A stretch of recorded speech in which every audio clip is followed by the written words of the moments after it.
Chapter 4, Elasticity. In our second video, we're going to talk about the things that determine whether a marketplace is elastic or inelastic. So some things have more price-conscious customers and some markets have less. So the first thing that would help determine price elasticity is if there are close substitutes available.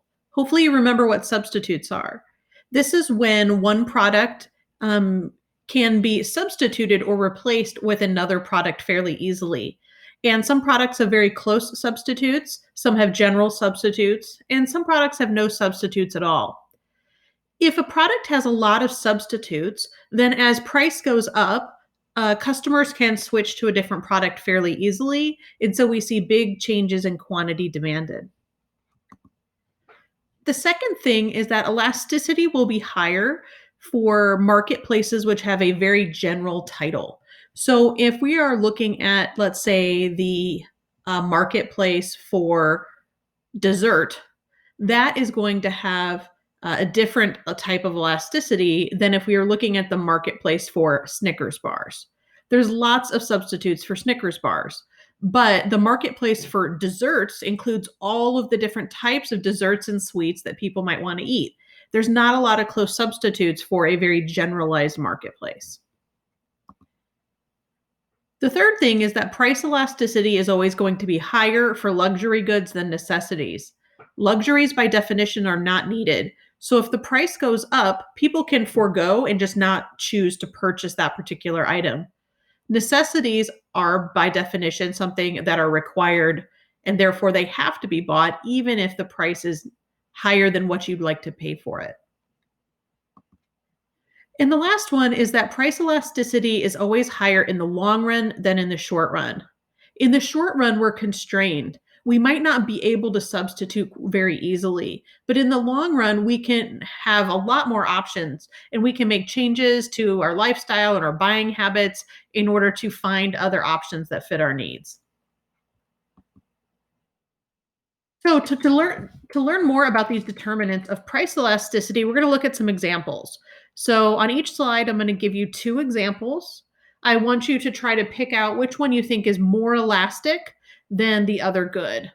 We're going to make an assumption that both of these goods have prices rise by 20%. And so if the prices of both of these goods rise by the same amount percentage-wise, you have to determine which goods quantity demanded will fall the most. And that would mean that that particular product had a higher elasticity of demand.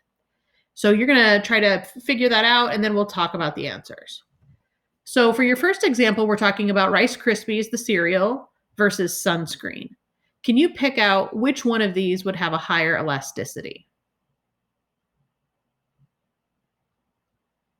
Hopefully you picked Rice Krispies, because if both of these prices went up by 20%, Rice Krispies has a lot of substitutes. You can buy Cheerios, you can buy Fruit Loops, you can buy Raisin Bran. And therefore, if Rice Krispies price is getting really, really high, there's plenty of boxes of cereal in the cereal aisle that are convenient for people to purchase. Sunscreen, however, if it gets really expensive, there's not a lot of close substitutes. I mean, you can wear long sleeves or stay out of the sun, but sunscreen is pretty broad. We're not talking about one specific brand of sunscreen here. It's all sunscreens. So that means that there aren't really close substitutes, and consumers would probably not give sunscreen up very easily. Remember, price elasticity is always higher if there are substitutes available. So your second example are blue jeans and clothing. Try to pick out which one has the higher elasticity. Hopefully you picked blue jeans.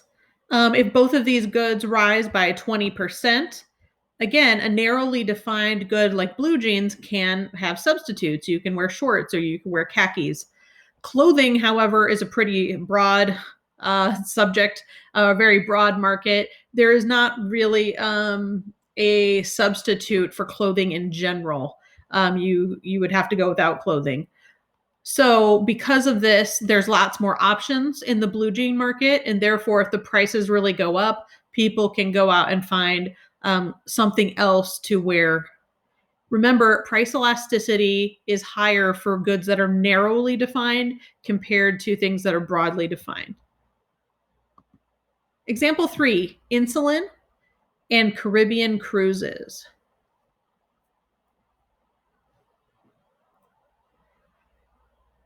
All right. So I would hope that you would find out that Caribbean cruises are going to be more elastic than insulin. A Caribbean cruise is a vacation, it's a luxury item, it's not necessary.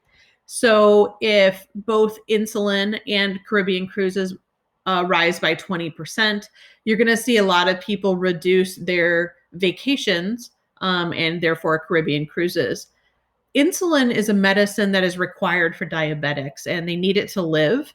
So if the price of insulin rises, they really don't have an opportunity to substitute with something else or to give it up. So it is a necessity and it's required regardless of what the price is. Remember that price elasticity is always going to be higher for luxury goods as opposed to necessities. And your last example is gasoline in the short run versus gasoline in the long run. So if the price of gasoline rises today by 20%, or the gasoline prices in the long run have gone up 20%, for which one does quantity demanded drop?